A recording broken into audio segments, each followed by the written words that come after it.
Qu'est-ce que le monde intérieur? Toutes ces choses invisibles que l'on ne voit pas, mais que l'on ressent, comme les émotions, les pensées, et tellement de choses comme le contact avec la nature et son impact sur nous.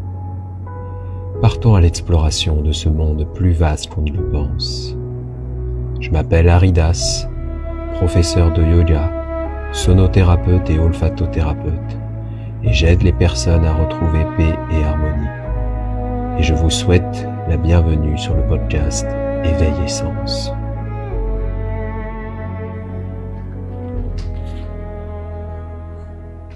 Bonjour.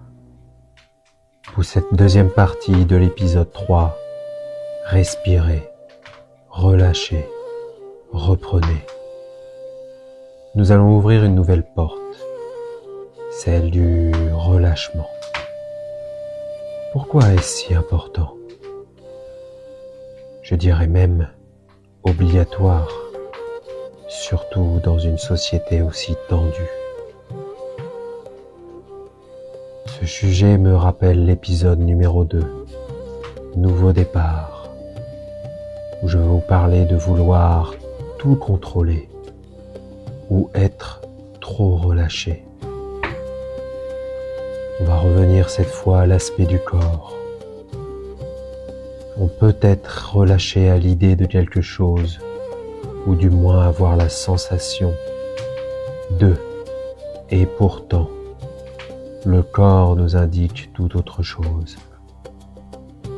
Pour cela, il est important d'outrepasser votre boîte mail, alias votre boîte à pensée, qui plus est, peut être un signe de manque de relâchement, surtout si vous tournez en boucle à 100 000 à l'heure. Je vais vous poser une question toute bête. Qu'est-ce qui importe le plus? Que vous finissiez le travail en cours? Que vous alliez vous entraîner parce que vous avez une compétition, une rencontre bientôt? Que vous sortiez avec vos amis? Et si c'était simplement de ne rien faire, être dans le silence, relâcher ce qui doit l'être? Il faut bien comprendre une chose, vous ne pourrez pas repousser éternellement le repos pour votre corps. Il est votre dernier rempart, votre demeure sur terre. Mais là, vous me répondriez, oui, mais je dors la nuit, mon corps se repose. Oui et non. Car si vous allez dormir après avoir passé toute une journée à bouger et que vous n'avez même pas pris le temps de ralentir avant de vous coucher et que vous réfléchissez à vos problèmes à venir, vous pensez, vous êtes agité au lieu de dormir. S'accorder du temps pour être est très important. Et encore plus à cette ère de la sursollicitation, avec les écrans, les réseaux sociaux, les notifications, la nourriture de mauvaise qualité et ou en trop grande quantité qui sollicite davantage notre système digestif, les odeurs artificielles. Tous nos sens sont surstimulés. Notre système nerveux en prend un coup. Nous n'arrivons plus à suivre la cadence. Mais tout cela peut jouer insidieusement sur nous.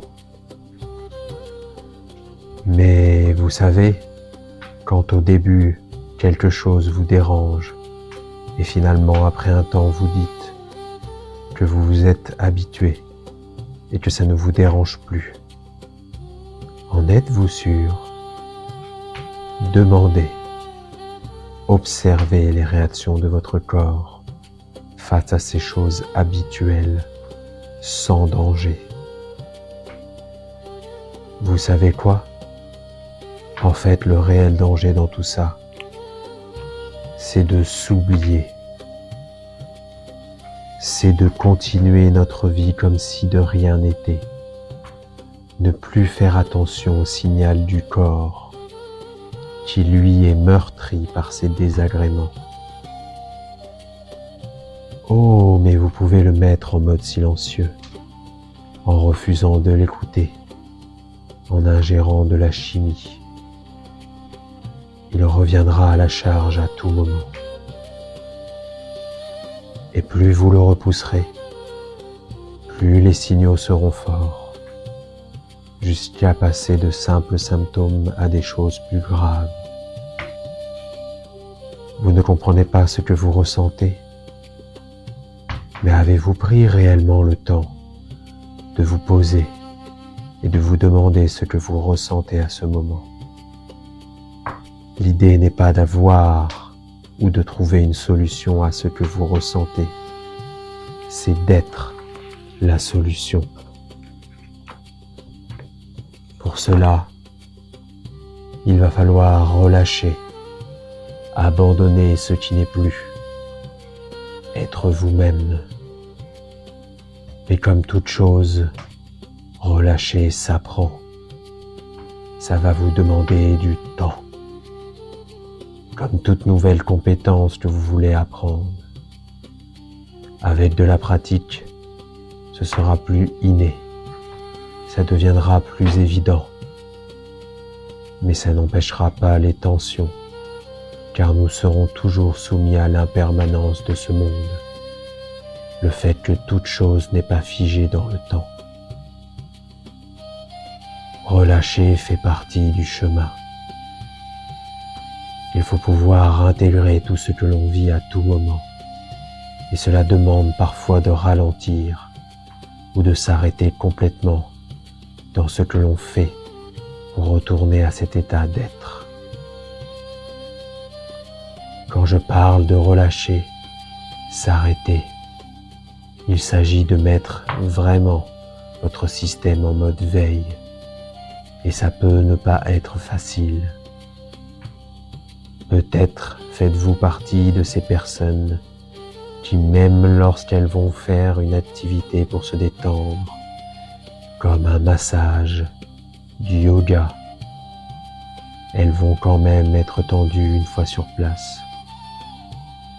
Oui, car en temps normal, la simple action de nous rendre sur un lieu pour nous détendre agit déjà sur notre corps si nous ne sommes pas déréglés.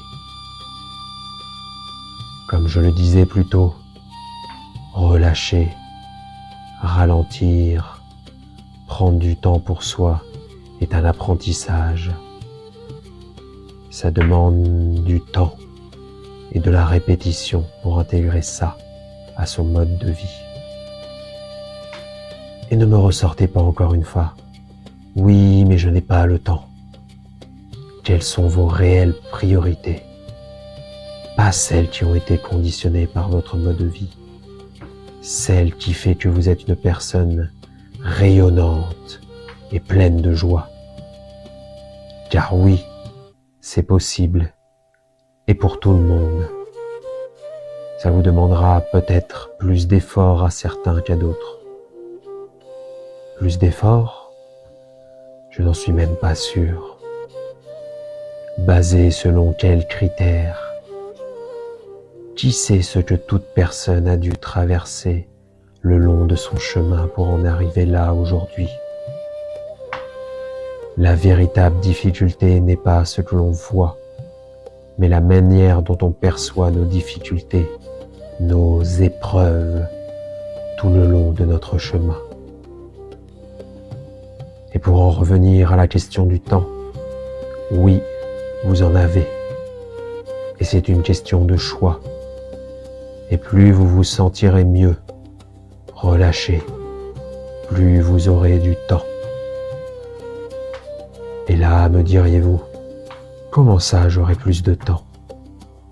Eh bien, tout simplement que plus vous apprendrez à ralentir, vous relaxer, plus vous récupérerez rapidement.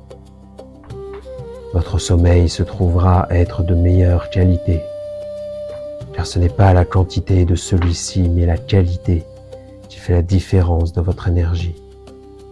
Pour vous dire, je suis passé personnellement de 9 heures de sommeil qui n'était pas toujours top, à une moyenne de 6-7 heures, voire parfois moins, et je suis en bien meilleure forme. Bien sûr, il est possible qu'en prenant le temps pour relâcher, vous apaiser, vous vous sentiez peut-être un peu moins bien par moment. C'est tout à fait normal. Vous êtes en train de relâcher, de vous nettoyer de ce qui ne vous appartient plus. En plus, et plus vous répéterez le processus, plus vous gagnerez en qualité de vie. Et c'est nécessaire, je dirais même obligatoire, d'intégrer des temps de repos, de relaxation, de silence. Je vais vous donner un exemple. Vous mangez plusieurs fois par jour et entre chaque repas, vous avez des temps de repos, de digestion. Bien dites-vous que c'est la même chose. Vous devriez avoir plusieurs temps de repos dans la journée et pas juste pour digérer, pour récupérer, pour intégrer. Après, pour reprendre l'exemple de la nourriture, vous devriez avoir à minima au moins l'équivalent de repos et de phase d'alimentation, c'est-à-dire 12 heures où vous avez votre phase alimentaire et 12 heures de repos sans un seul repas. Bon, sauf dans certains cas, je ne tiens pas à faire une généralité absolue. Oui, car c'est encore un modèle qu'on nous a vendu. L'importance des 3 repas par jour à heure fixe. C'est un modèle qui a été créé pour le travail à l'usine. Ce n'est pas un mécanisme normal. Et d'ailleurs, le petit déjeuner n'existe pas à la base. On commence normalement par le déjeuner, qui signifie sortir du jeûne. On nous fait croire qu'il faut parfois manger davantage pour avoir plus d'énergie, alors que par moment une bonne dose de repos digestif nous apportera plus d'énergie. Pourquoi je vous parle autant de l'aspect digestif ? Tout simplement parce que c'est une partie de votre fonctionnement qui est plutôt énergivore. Revoir comment, quand vous vous alimentez peut déjà amener en soi du repos, du relâchement pour vous, pour votre corps. En fait, vous pouvez déjà intégrer des phases de relâchement sans trop avoir à chercher du temps libre en plus. Et comme je disais plus tôt, si vous le voulez, avec le temps, vous le trouverez.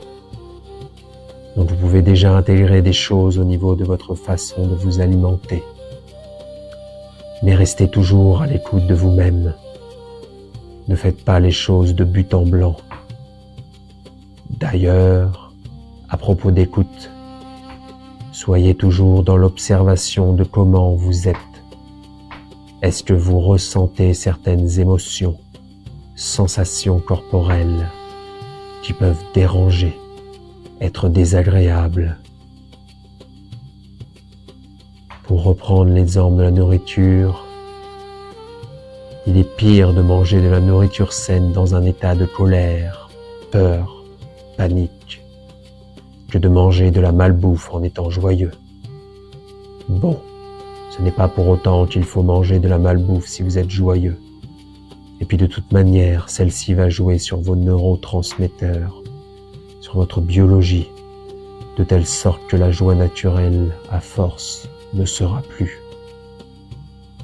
Donc très important, faites attention à votre état d'être, comment vous vous sentez. Vous pouvez, si ça vous aide, avoir un petit carnet et noter si quelque chose, quelqu'un vous a dérangé, perturbé au cours de votre journée. Par ce geste, vous pourriez repérer des schémas comportementaux qui se répètent et voir ce que vous pourriez faire pour vous, pour que cela ne vous trouble plus à l'avenir. Comme abordé dans la première partie, des techniques de respiration, pranayama, pourraient vous aider à vous apaiser en premier lieu. Comme par exemple la cohérence cardiaque, qui permet de ralentir votre rythme de respiration et ainsi de relâcher pleinement. Une respiration dite abdominale, concentrée au niveau du ventre, qui permet de vous reconnecter à votre cœur, qui, je le rappelle dans l'épisode 1, être, faire, avoir, est une boussole sur votre chemin de vie. Vous avez aussi la respiration 3-6, qui consiste à inspirer sur 3 secondes et expirer sur 6 secondes, en engageant tout votre système respiratoire. Ce double de temps à l'expiration permet de vraiment ralentir. Il existe, bien sûr, encore bien d'autres techniques. Vous pouvez aussi vous apaiser, relâcher, changer de fréquence à l'aide de la musique. Je dirais même que ça peut être un moyen plus accessible, plus simple que la respiration pour relâcher. Il faut juste faire le bon choix musical. Certaines musiques produiront l'effet inverse.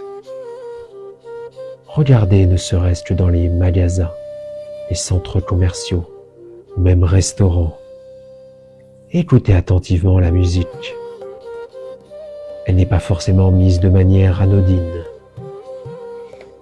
Une musique douce, relaxante, sera plus là pour vous faire prendre le temps, tandis qu'une musique plus dynamique vous empressera de faire vos achats. Et pour revenir sur l'aspect musical, je vais vous parler de la sonothérapie avec les bols tibétains que je pratique.